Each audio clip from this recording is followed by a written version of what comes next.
Welcome to the DevReady Podcast, where we're helping non-techs build better tech. Today, we're fortunate enough to be joined by Jordan Green. Jordan, if anyone doesn't know, he is the founder and president at Melbourne Angels, and I'll let Jordan bring in a bit of detail around that. Jordan, thank you for joining us. Really appreciate you taking time. Thank you for having me. I'm very happy to be here. So we met at a Melbourne Angels event, had a bit of a conversation around some AI and technology and where things might be moving. And I thought, yes, it'd be great to share your story once I heard a bit more about it. Now, take me back. You've been investing and an angel effectively for, I recall, 20, 30 years. Is that about right? I made my first angel investment when I was doing my own startup in Silicon Valley in the 1990s. So about 26 years ago. Yeah. Startups. What is it about startups that fascinates you? Because I find there's a certain breed of people that hang around this sort of area. What is it about startups that sort of engages you? A number of different things, I guess. Everything I've done has always been on the frontier, whether it's a technology frontier or an economic frontier. But and I've also, ever since I was a kid, I've been starting things, starting organizations, at school, at university, starting clubs, starting social groups. And I the only sort of, when I graduated, I did electronic engineering, and when I graduated, I got a job with IBM. But I was only there for about 8 months before I headed off for a postgraduate research fellowship overseas. And ever since then, I've always been starting new businesses. It just sort of happened. And it's got a lot to do with having had early on a very strong focus and activity around bleeding edge technology. So I was starting what today people call tech startups, long before it was fashionable. And also when it was real technology. I mean, a lot of tech startups today are using technology. They're building things with software, but they're not actually creating technology. Back when I was doing it, whether you were hardware or software, and usually in those days you had to be a bit of both, you were actually creating new technology. So, of course, the internet didn't exist when I first started. Yes, 24. Yes, that would have been right. I first started building companies was in the 80s. No internet back then, no. No. So, so I've always enjoyed the push to do something, to change the world for the better, to leverage the technology capabilities to do things that make life easier and better for people. It's just exciting. Living with the world of constant change. It's continuously evolving and a lot more rapidly as we go into 2023. It's always moving, isn't it? Yep. If you take us back to your first startup, what was that? What was that all about? And it would have been some sort of cutting edge tech, as you describe it. So what was that when you started? Well, yes and no. So the first company that I co-founded, and you pretty much always co-found. I mean, there's very little that anyone can do entirely on their own. Was actually an engineering services company here in Melbourne. But what we did was apply the very latest technologies. So I had one of the very first licenses for AutoCAD in Australia, the very first version of what they called AutoCAD International. And for those who don't know, AutoCAD is a computer-aided drafting tool made by a company called Autodesk. It has dominated the sort of the low end and mid market for a very, very long time, 30, 40 years. So I was introducing computer-aided design into sort of heavy engineering and industrial engineering activities in Australia. We then introduced a number of other technologies. We brought in thermal imaging. Now, for those who are old enough, there used to be an airline called Ansett Airlines. And I still remember them. So I introduced to them the ability to scan the wings of the aircraft using a thermal camera while the passengers were getting on and off. The reason that's important is when a plane goes up to operating altitude, the wings are made up of a series of honeycomb compartments. And the moisture in there, when you go up into the atmosphere, the moisture in there freezes. And of course, when moisture freezes, it expands. And then, of course, when the plane comes down, it melts again. But this constant freezing and melting, there's a constant expansion and contraction, puts stress on the metal in the plane. And up until we introduced this system, the standard way of dealing with that was to have scheduled maintenance, preventative maintenance. So every so many hours of operation, the plane would come into the hangar and various bits and pieces would get pulled apart and either inspected and or repaired or replaced on a preventative basis. What I was able to do is bring in a thermal camera and scan the wings by walking underneath them while the plane's at the air bridge with the passengers getting on and off, which meant a lot of the ice was still in the wings. So it was very easy with thermal imaging to see where the stress points were. And so that would all be recorded. Here's another one for you on videotape, VHS videotape.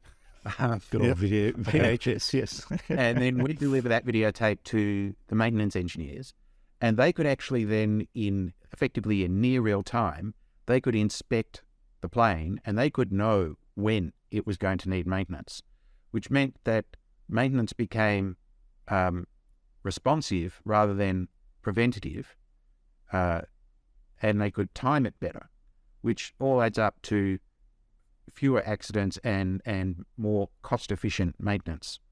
Only using parts when you need to use parts, but definitely using them when you do need, knowing that you need to use them. So things like that. So we did that. We also introduced with that same technology scanning the electrical switchboards in ships, and particularly in ocean-going oil tankers and container ships. So they have a great big electrical switchboard down in the bowels of the ship. Powered electricity is generated from running the diesel engines that turn generators that generate electricity. And every period, I forget the exact period, but every couple of years or something, the insurers require a complete inspection of the electrical system to make sure it's all going to keep working okay. To do that, you bring the ship alongside at a pier, and you go get a super long extension cable and plug the ship into the shore, because you have to turn the engines off because you need to be working on the electrical switchboards, which means they can't have electricity in them. So you need lights and air conditioning and all that sort of stuff. So basically you plug the ship into the shore and run the systems from electrical power on the shore. And then you bring a whole army, usually of apprentices with a few senior electricians, down into the bowels of the ship, and they all start opening all these cabinets and looking at everything and testing using torque wrenches to make sure the bolts holding the bus bars, which are the big copper bars that conduct the high energy electricity, making sure everything is right. Problem with that is they're a very complex environment, and you have to reach in with these tools to check things and measure things and tighten things. And the likelihood is you put on as many errors as you fix in getting into this environment. But you don't know anything that's wrong until you finally get everybody back, close everything up, turn the ship on again, and then find out what's working and what isn't working. What we did is we said, well, actually, when it's all operating, the electricity itself gives us the best indication, because if there's a loose connection or a bad connection, there'll be a hotspot. So we were able to come in while the ship was all running, while it's doing its ordinary thing, sitting alongside, loading, unloading, whatever, and we could scan with the thermal camera and then show the ship's engineers how it's all working and where the problems might be, which again meant that if they needed to fix something right away, they knew it, and if they didn't, they could schedule it, and if everything was working fine, they had evidence of that too. So the insurers liked it because it actually gave them better information. The engineers liked it because it was a lot simpler than bringing in an army of people and delaying, and of course the ship operators loved it because it was much more cost effective. But it would have been bringing in the whole a herd of people in to move bolts around and tighten things up, and yes, just these things are probably unbroken. Reduce the amount of new errors. And the other thing I did in that company, which I apologize for right now, is my partner got in the very, very early days, the first introduction of speed cameras. or maybe even just red light cameras. I can't remember which one it was, but and my partner got photographed, and he went to get the photo to see what it was all about, and he came back, and the photo was of his car, but it was all pretty blurry. You couldn't really read the number plate. You couldn't really see it was him driving. So he gave it to me because I've been mucking around with some speech systems and image processing systems on computers. Now, again, on computers, you got to think back. This is PCAT, if that means anything to anyone. It's the second generation of personal computers. Doesn't mean anything to me. No. Right. So it's a very long time ago. The 8086 chip, the original 8086 chip, and I was able to process it and clear it all up and make it all crystal clear so that you could see absolutely it was him driving and it was his number plate. And he took that back to the police and showed them what could be done. And he still had to pay his fine. But of course, after that, I had hoped that the police would contract with us to do that work, but it didn't quite work out that way. But I was instrumental in showing them what was possible. So sorry. Sorry for everybody out there listening in. So that was the beginning, I guess. Yeah, it looks like you've been on that, like you said, cutting edge of tech, and even just introducing it in smarter ways. That's how might we use technology, because that's ideating on what is there and what's available. And that's, I think you go to the point of a lot of, you mentioned it earlier in the conversation, where a lot of tech companies are using the technology that exists, and startups using technology that exists and leveraging it. That's a similar thing to probably what you did back then, and looking at how you might iterate from it, evolve a process, and create new value effectively. And I'll tie that back to the startup thing. So that company was acquired by a well-established electrical contracting company here in Melbourne, who needed an engineering capability, and they acquired it because of all this leading edge technology work that I was doing. So basically, if I quote the CEO of the acquirer, we bought this company because of you. Now that was very nice, and that led to a lot of other interesting work. For instance, I installed the very first digital scoreboard at the MCG, and the reason I did that is because it was made by Mitsubishi, and it was run by a computer that was actually the same computer that was used on ships to run what they call the loading computer, that managed how you loaded things into the ship. Because when you've got a big cargo ship, if you don't load the cargo properly, balanced, then you'll break the ship. So there's actually a computer that helps decide, we'll load this much here and that much there and all that. So that was the same computer that Mitsubishi used. It was a Mitsubishi computer, and it was the same one they used for their scoreboards.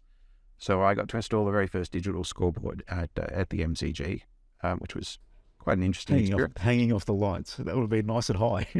Well, inside. We were inside that giant construction. Yeah. I'm not even sure if it's still there, but yeah. Yeah. It's probably evolved a few times over by now. But, I've changed those stadiums and ripped them apart a couple of times in the past 20, 30 years. It's an app in someone's pocket probably at the moment. Well, I mean, back then it was a digital scoreboard, but the lights were still individual lamps. It wasn't a screen. Okay, so yes, got it. Yeah, so the individual bulbs, so that would, yes. Yeah, and they were bulbs, not even LEDs. Yeah. They were high-powered tungsten primitive bulbs, 7-segment display. Yes. So that's sort of, and that evolved. And then that company got bought by a Dutch-based multinational. And once again, they were looking for an Australian company to buy to get them into the Australian, well, this is very topical, I guess, today, into the Australian submarine project. So that's how long ago it was, the last time we were thinking about building submarines. And they needed an Australian engineering company to give them access to bid for that project. So they bought us, and once again, I was told by the man doing the acquisition, and then later by the vice president and president of the company, that the decision to buy us versus others that they'd looked at was the engineering team that I ran, and the sort of work that we were doing. So I co-founded a company. I worked with Bleeding Edge Technology, and I went through, in that instance, 2 acquisitions. So that was sort of like giving me a taste of all of bit this of sort of background. stuff. Yeah, it would have been a good taste for you to go through that process. And was it always about acquisition or exiting, or was it just happened? Did it fall on that? Well, You sort of like in at that those moment? days, I wasn't thinking about, about exiting or selling the company. The Melbourne Electrical Contracting Company itself had in fact just been bought for the first time in 60 years, just before they bought us. And the CEO of that was a great mentor to me. He was a really nice guy, very fatherly, very smart businessman, had previously run Australia's largest engineering company, a company called ComEng. And so he really sort of shepherded me through that experience and taught me some of what was going on. I wasn't looking to be part of Cell. No one in those days, no one I knew thought about ownership Exiting in a a company business, and selling yeah. companies and exits. That wasn't the nature of the world. I'm sure there were amongst the more mature people, like the CEO of this company. Sure, he was thinking about that sort of stuff, but it wasn't the way it is today. Certainly not around startups. You have to build a real business with very substantial revenues and profits and scalable markets and all the things you're supposed to have before anyone would even look at putting money into your company. It wasn't common knowledge, really. Well, the But if you enticement skip wasn't ahead to when I went to Silicon Valley in the 90s, I left in the early 90s, and there basically wasn't any venture capital in Australia, so I hadn't really heard about it. When I was in Silicon Valley, we were bootstrapped and profitable, one of San Jose Mercury News' 50 fastest growing companies. And we used to have these guys who'd like come and knock on the door and say, "Hi, I want to give you some money." We'd say, "Great, what do you want to buy?" Because we sell all these software products. We can sell the computers, but we don't really want to. We want you to buy them from our partners, but what do you want? "Oh, no, we just want to give you some money." "What are you talking about? We sell software." No, we just want to give you some money." "Go away, you're an idiot, go away." Nobody... Take some money. It was that... That's a bit different to Australia, isn't it? Well, it was even a bit different there. We were a very international team. So there was, and there was only, in the sort of the core original team, there was only one person from California who was actually born and bred in Silicon Valley, which is pretty unusual, really. But everyone else, there was one of the co-founders was from Oregon, and we had engineers from Scotland and England, and we had a guy from Canada, and so it was very sort of international team. And as a result, none of us had any experience, exposure, or even had heard the word venture capital previously. So in the early days, we didn't know who those guys were. We just thought they were crazy. And then a few years later, while we're doing quite well, and we got an unsolicited offer to invest in the company, or in fact to buy the company. And like any unsolicited offer, it was a lowball offer. But it got us thinking. We knew the company was worth more than that. So it got us thinking, and we said, "Oh, well, let's have a look." Now, this is the 1990s. In the 1990s, the standard sort of exit was to do a listing. Probably on the NASDAQ, but maybe on the New York Stock Exchange, but to do a listing. So we started looking into that, and we discovered an interesting thing, that people don't really want to invest in your company or buy your company unless somebody has already invested in it. It's a fairly natural sort of thing to understand. Money follows money, right? Nobody wants to be the first one to take the risk, right? Yeah. So if someone else has taken the risk, that makes it seem like a better idea. Uh-huh. So we went back and decided we'd take some venture capital, and since we could choose, we pick and choose. We took venture capital from three investors. One was a small partnership that doesn't exist anymore, and the other two were iconic names. There was Arthur Rock and Bank Boston. And right around that time was actually when I came home, because I thought this is what Australia needs. Australia has really creative people who do wonderful things, very clever, a lot of initiative, do it all on the smell of an oily rag. They need people who can help guide them to success and can inject a bit of money as well. And that's what venture capital is most supposed to be. So I came home to get involved with venture capital in Australia. So when I came back late in the 90s, there was some what I call embryonic venture capital. Most of the people running the firms were the wrong people, but for the perfectly understandable reason. It happens in every single country, the first generation of VC is funded by institutions. People at the top of the institutions are, in our case, a superannuation fund manager. So when they're looking around, and they're experienced at putting money into private equity funds and things like that. It's a completely different world that they're looking at, not startup ventures. What they saw was venture capital fund manager. Oh, a person like me. I'm a fund manager. Yes, correct. But they look at consistent returns. So they did it's natural. It's a perfectly human thing to do. They picked money managers. They picked people like them. And sadly, those are never, or almost never. I mean, it's not to say it's impossible to go from that background to being a good VC, not at all. But it's not the preferred background for being a good venture capitalist. The money is just the grease to the wheels. You're supposed to be doing a whole lot of other stuff. It's the intellectual capital contribution.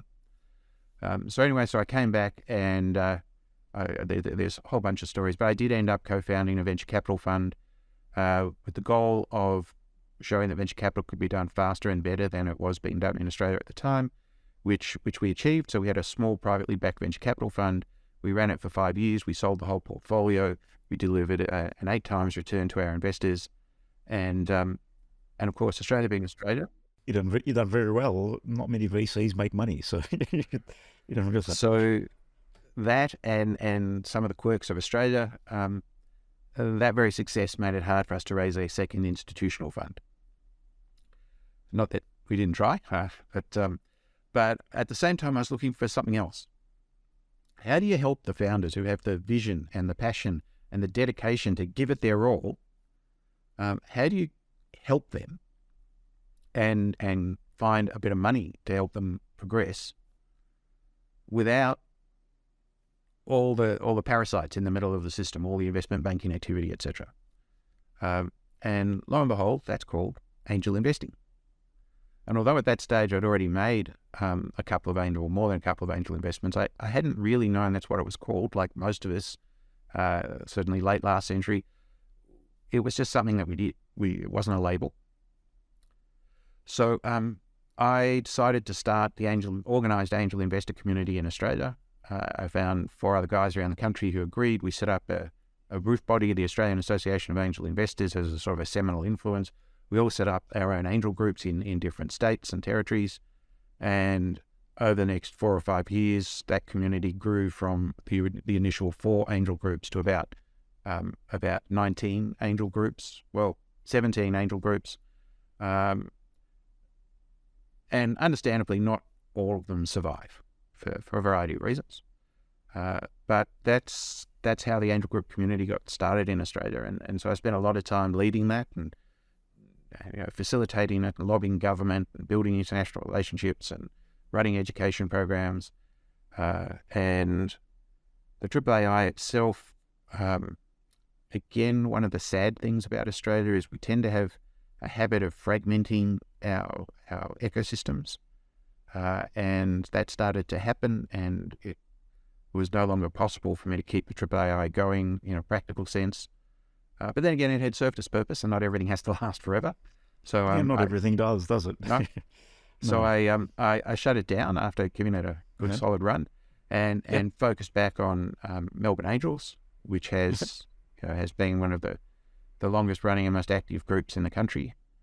And then, because I always wanted it to be a thing of its own, not just about me, I started a few years ago implementing a succession model, a succession plan.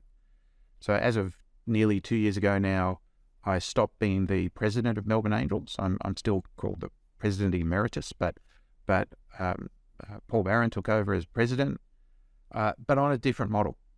So it wasn't about trying to find someone who's going to spend the next 20 years, giving it their all. Doing it. It's about building a more sustainable model. And so that's where we're at. So now I'm a sort of an active member of the group, but I'm not formally part of the leadership team. The one thing I basically still do is I still do the training, because that's programs that I've developed and delivered to angel groups all over Australia and New Zealand and Asia. And if anyone is fortunate enough to go out and see Jordan. Definitely worth it. I was at a investment thesis sort of talk that you did, and yeah, it's quite fascinating the way you think and structure it, and just your depth and breadth of knowledge is quite a lot compared to many other people that I see that are trying to jump into the space. So it's definitely a good resource if you want to hear from Jordan and the Melbourne Angels group. Well, thank you for that. And yes, all of the training courses are open to everybody. We believe that if everybody gets to learn together, then you get rid of the misinformation and you get rid of the friction, and everybody will end up spending more time on building businesses and less time on doing silly things around transactions, because startups and startup investing are not investment banking. They are not transaction focused. So if everything you do is about what's happening in the transaction, you're probably going to fail as an investor. Yes, and generally at an angel level, it's that early that their businesses are free revenue. They may just have a MVP, if that. So it's more from the taking. You're investing in the team. You're investing the team, the idea, the concept, as well as more the upside of it, right? So, but I think that bears back into some of the lessons I learned in the investment thesis, and it's about the person. Who are you investing in, and what's important to you as an investor? So, it depends which hat you're wearing. In the world of startups, it's probably a very difficult question, but what's your investment thesis? What's important to you in that space? That might be a better way to frame the question I was going to come up with. What's important to you as to who you're investing into? And I think cutting edge technology may have something to do with it, but what's those key things that are important to you when you look at a startup that you're considering investing into? So, I mean, there's always a mix of things, and each case brings its own blend. But to me, certainly the people are always important. I have to have a good feeling about the people. I have to trust them. Now, I've got all these stories about these really good little startups where during the course of due diligence, the founders lied to me, and I'm not a huge egregious lie. I mean, a good example was halfway through due diligence, the two founders changed their story about the terms that they wanted. So I said, well, okay, we can talk about that, but where are you getting this advice? Oh, no, we're not getting any advice. We just came up with this ourselves. And that didn't make sense. I mean, they'd never mentioned any of it before. They hadn't demonstrated any understanding or awareness of that particular issue before. I didn't think it was a big issue for their company, so I hadn't bothered raising it. And now all of a sudden they're putting it front and center. And it was all about control. Okay. And that usually means there's somebody giving them advice. And I just wanted them to tell me who, so I knew who I'm dealing with. My dad's giving us advice, or we met this lawyer, or we've got this accountant, or whatever it might be. And I can understand, I can have an intellectual appreciation that the first time I asked, they didn't feel comfortable saying, I don't really understand. I don't understand the need to lie. I mean, the truth doesn't really not a major hurt you. thing to share that. Yeah, it's not. But I Yes. can understand confusion and apprehension. So I sort of let it slide, and went a bit further. But in the course of the next week or so of completing due diligence, I asked them 3 times the same question. Each time they came up with this new piece of input that they'd never had before, and each time they said, "Oh no one." And so I said, "All right, well, I'm not going to invest because I believe I will just lose money with people who lie to me." Now, I didn't. No, I really Is that a past experience, Jordan? Yes. Yes. Now, to be fair, I really liked and still quite like those guys and their business, and it was very close to my heart. It was an electronics engineering and hardware business, so a lot of things, servicing the heavy engineering and mining sector. So a lot of things I knew about, I understood. I thought they had a great chance to be successful. At the moment, they are being successful. But I decided to follow the rules I had learned by experience. Yes. And step away. On the other hand, there have been times when I've just really felt that this was a good person that I really wanted to support, and that I thought they had a good chance of doing good things, and have let that sway me. None of these things should be on their own. So yeah, the other thing, to answer your earlier question, the other things I look for is I much prefer some real technology, something that is creating new value and a barrier to competition. In one sense, I'm less concerned about whether it's patentable. Intellectual property protection does it really is matter anymore? What's your thoughts on that? So patents are really valuable when you get started because they give you a way to get into the market that's differentiated and protected. And they're really valuable at exit time because big acquirers like patent structures, particularly if they're listed companies, because it gives them something that the whole system understands. Okay? Okay. Yep. They've got between proof the of two, protection. It's of modest value to have a large patent portfolio. But not everything is patentable. A lot of software isn't really patentable and arguably shouldn't be. Remember, a patent is about telling the world exactly how you do what you do. So if you write it's something... sharing all your trade secrets, isn't it? Yes. Well, it's certainly sharing all your intellectual property secrets. Trade secrets are something a little bit different, but... Yes, intellectual property secrets. So, yes, good correction. And of course, if your innovation is all in your business model, then there's probably nothing patentable. But that said, famously Amazon got a patent on the one click for making a purchase, which wasn't even a one click. And that held up for a little while. So, look, patents are a strategy that can be employed in the right circumstances and should be employed in the right circumstances. But your best defense in startup world is speed. Yep. Whatever you're doing, just do it really well and grow really fast. And if you can't do that, then you have a very different set of challenges. So if you look at anything in a regulated environment, so pharmaceuticals and medical stuff, it's very hard for them to move quickly and grow fast because they have to go through all the measured, slow stage gates of a regulated environment. It can take 5-7 years. Yeah, it can be a long, long time for some specific, especially in surgery. Because it's a well-regulated environment, everybody recognizes the value inflection you get as you pass through each regulatory stage gate.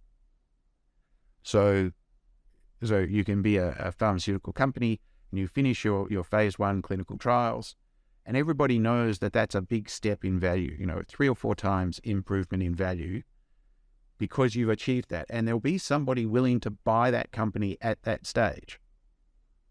So, and if not, you go on and you do your phase 2 and you succeed there and you get another big step function in value great increase. And again, there'll be somebody ready to buy you at that stage because it's a very regulated environment. It's being validated by the industry.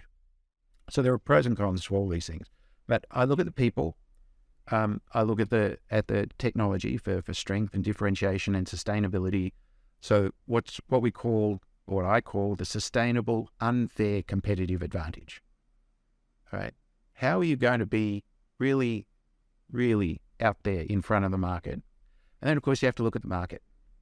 I'm not big on consumer plays.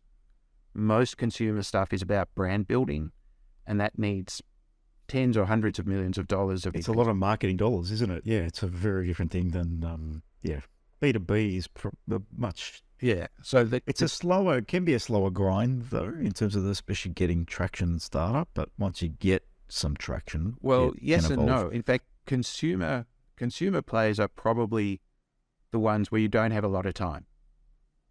Right? Yeah, you need to be fast, right? Because there's so many other people out there doing a similar thing. I mean, for many consumer plays, there is nothing terribly different about what you're doing that can't be copied or isn't already in the market. I mean, it depends, but and you don't always have to be first. So famously, Apple is very successful as a slow follower. All right. The one thing Apple was first to market with was a thing called the Apple Newton. It was the very first, what in those days was called personal digital assistant, which is basically what today we'd call a smartphone without phone functionality. And it wasn't anywhere near as smart, but it was a very clever device. Completely failed. The Apple Newton completely failed. But every piece of core technology, the touchscreen writing technology, the voice technology, the portable or mobile operating system technology, every key piece of that technology found itself a home in other personal digital assistants that were very successful in the following years. For everything else, Apple has been a very slow follower. You know, the iPod that helped turn the company around, there were 273 other MP3 player products in the market before the iPod came to market. They were never the first, were they? Not in any of those. So I think, but they their have done a biggest- great job of building a consumer franchise, they have, yeah. So the consumer brand that people love and empathize with, and as a result, pay a premium for and are happy to be trapped into their proprietary ecosystem. Trapped. I like how you said that. So you're not an Apple user. I said that. Oh, well, my very first computer when I was a kid was the very first Apple PC, what was called the Apple II Euro Plus. Euro Plus meaning it was the Apple II outside the United States. So, you know, I was a very early Apple user and quite a fan of how Apple got started and everything. And I really admire that Apple has achieved a number of key things. So Apple is a computer company who have changed their core chip 3 times, and they're still successful. No other computer company in history has changed it once and succeeded. Everybody who, you know, if anyone else had said, "Oh, I'm going to throw out the Pentium chip and take on the AMD chip," they all failed. It killed their businesses, and that's a long time ago. But they did that, and they were also that Apple started at a time when all technology was proprietary, all hardware and software was proprietary to the company that built it, and one by one, all of the companies that stayed proprietary died off. Huge names that were icons that these days most people have never heard of, like Digital Equipment Corporation, just died off. Apple stayed a walled garden, stayed a proprietary technology business and survived. It's the sort of last surviving of its kind. And because it was the last, it was able to turn it into a virtue. And now to this day, we all know that Apple products always start off embedded in the Apple ecosystem with proprietary interfaces and proprietary software. Over time, of course, they open up and they interoperate because you have to. But it was really Microsoft and Intel, what's called the Wintel partnership, Windows and Intel, who moved into the open systems, not open source, but open systems environment, where everything is available for everybody to interact with and to work on. That's what actually gave the world the whole sort of commercial consumer computer age. Because now you had a platform that everybody could play with. People could build, you know, accessory cards for the IBM PC, which, you know, you can drop the IBM now, it's just the PC, as opposed to the Mac. And that changed and that got us to sort of scale, right? So, yeah, you had a lot more innovation happening around the whole ecosystem rather than a Mac, which is, locked down. But they've done very well. But yeah, they don't sell specs, though, like the other computer companies used to. No. Everything, Yeah, how much RAM and how fast is the CPU was the selling point. But Mac has never been focused on that. Or they might have been back in the day. It was who really understands that. I think that's the thing that Apple saw, that the end consumer, the non-technical, didn't really understand that anyway, and they didn't sell a product on that. Apple's the company that introduced the word evangelist for their sales and marketing people, right?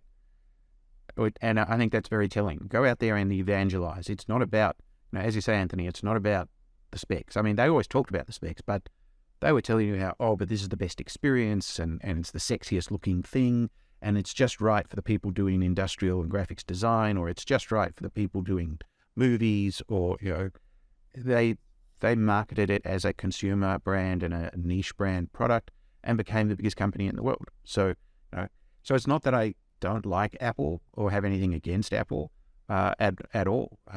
Without Apple as the counterpoint to the broader ecosystem, neither would exist, right? You have to have this competition and this tension because it keeps everybody moving forward. Keeps everyone innovating, right? Makes sense. What keeps you going, Jordan? Obviously, you've done quite well in your career, and you've had probably quite an interesting journey. What keeps you going every day? Well, it may have already become obvious in the last little while that I get quite passionate about the things that I do. And that passion is around what I said at the beginning about change for a better world. So in your question, what am I looking for in a company that I want to invest in? I'm looking for a company where the founder and the founding team and the business is about a vision and a passion to change the world for the better, even if it's in just a little way. I'm not excited about a better way of ordering coffee. I enjoy coffee, so I'm okay with that. Yeah, well, I don't drink coffee, but that's not why I'm not interested in it. I'm not interested in a better way of ordering pizza, although that's it. One of our portfolio companies that's doing quite well is delivering pizza with drones. So it has a big contract with Domino's now to deliver pizza with drones, which is quite exciting. And that's the cutting edge technology there, the drone. Yes and no. So as an example, when that company came to us quite some years ago, the founder came to us and said, drone hardware, commoditized. Drone software, commoditized. But everybody's talking about how there's going to be drone delivery, and no one knows how to make that business work.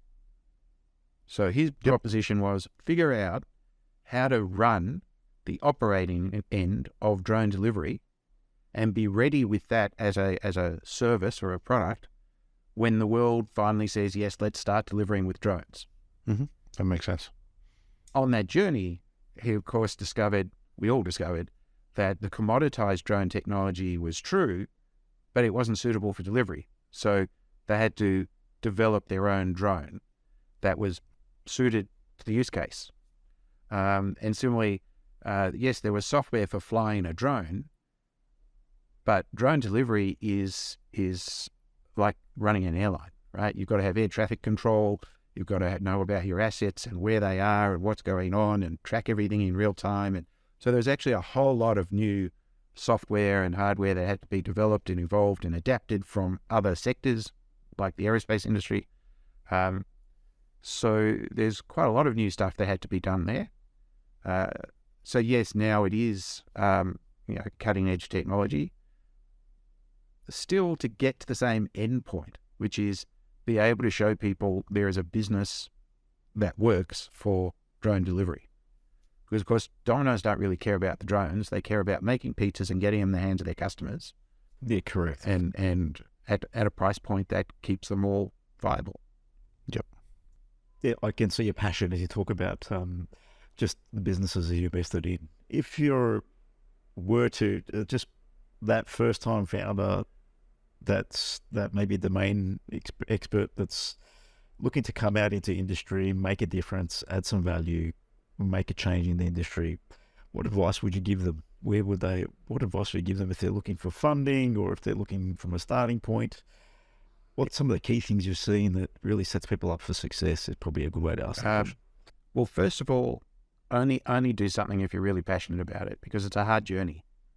And you're going to have something to sustain you through the challenges and the hard times. And that's got to come from inside. You also want good support. So make sure that if you already have a partner, make sure that they want to come on this journey too. Because in my experience, when one partner decides they're going to become a startup founder and that's not what the relationship contemplated, then that relationship usually breaks down. And that's sad, but perhaps appropriate. The good news today, as opposed to say 20 years ago, is that today there is such a massive startup ecosystem that you'll probably find a new partner in that ecosystem who's more aligned with what you're trying to do. And here I'm talking about life partner, not business partner, although they could, of course, both be the same thing. So be aware of the personal social cost. Don't assume that the first thing you have to do is raise money. That's probably one of the biggest lies that's out there at the moment. We've got all the government agencies and everybody, they all think and talk, because none of them have really been at the coalface, that it's all about finding money and making it available to all the startups who want to get going. One of the issues with that is there's not a lot of respect for the money in that model.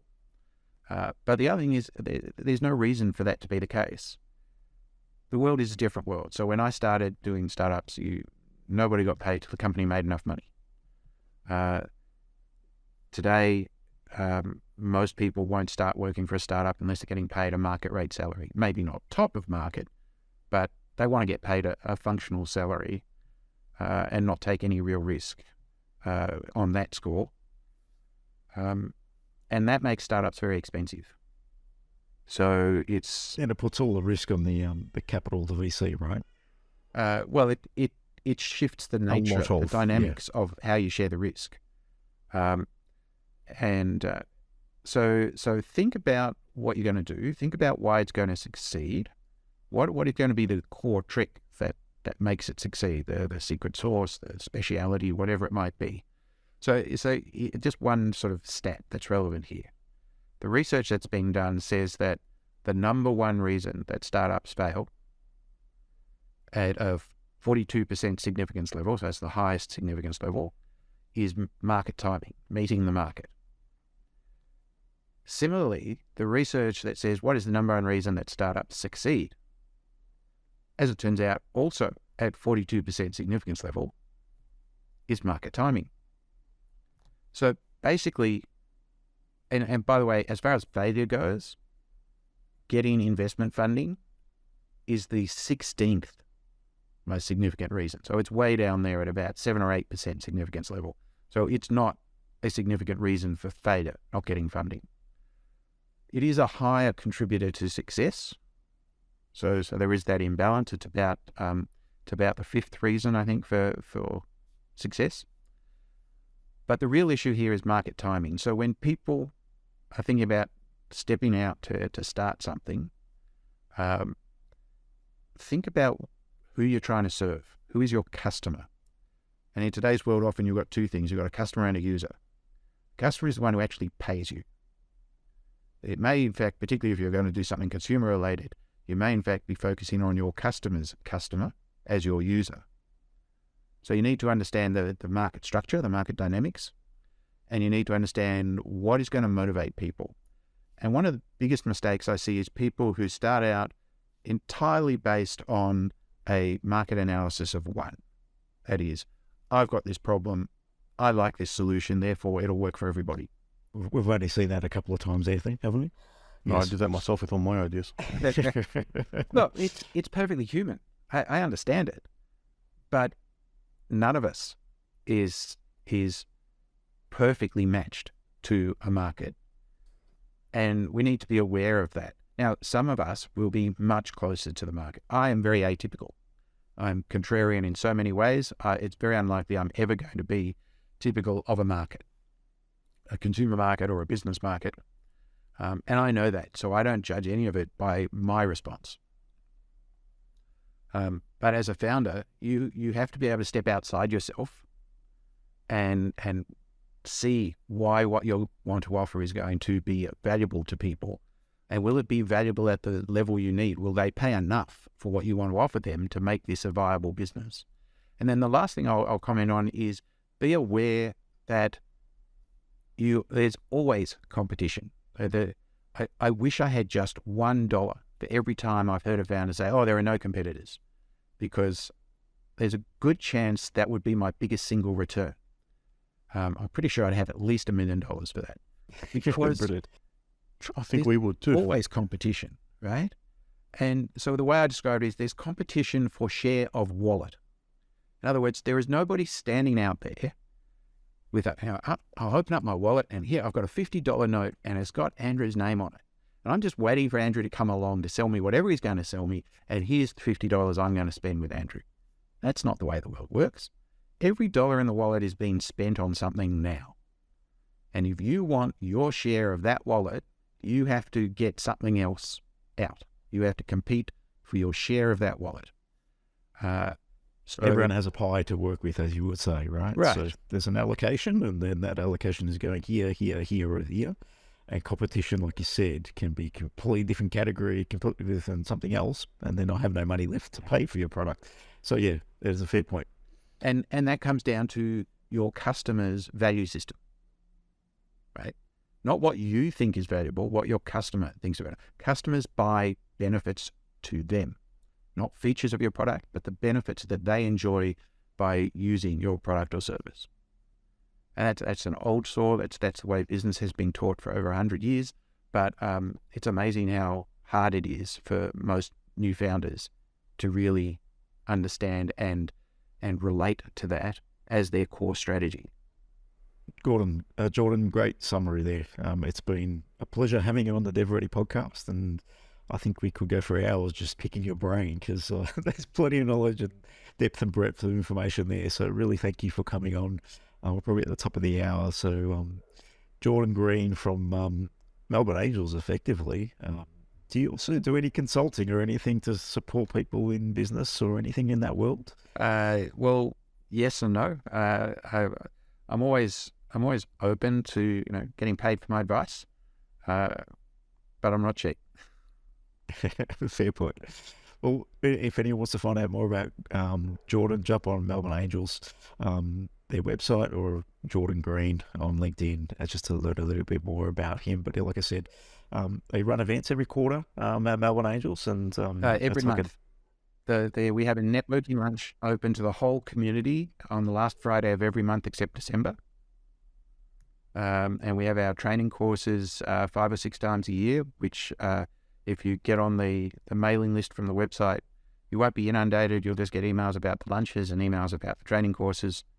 And then we get involved in other things along the way as well. We do a lot of support for the ecosystem. You'll see our members turning up as speakers and judges and mentors and accelerators and all that sort of stuff. Brilliant, Jordan. I really appreciate you coming on the DevReady podcast. And thanks for sharing a bit more about you and your story and your background. It's always good to share where you've come from and what you're up to today. So thank you again for your time. Well, thank you, Andrew and Anthony. I really appreciate it, and keep up what you're doing. It's really important. Thank you. It's been a pleasure. Thanks.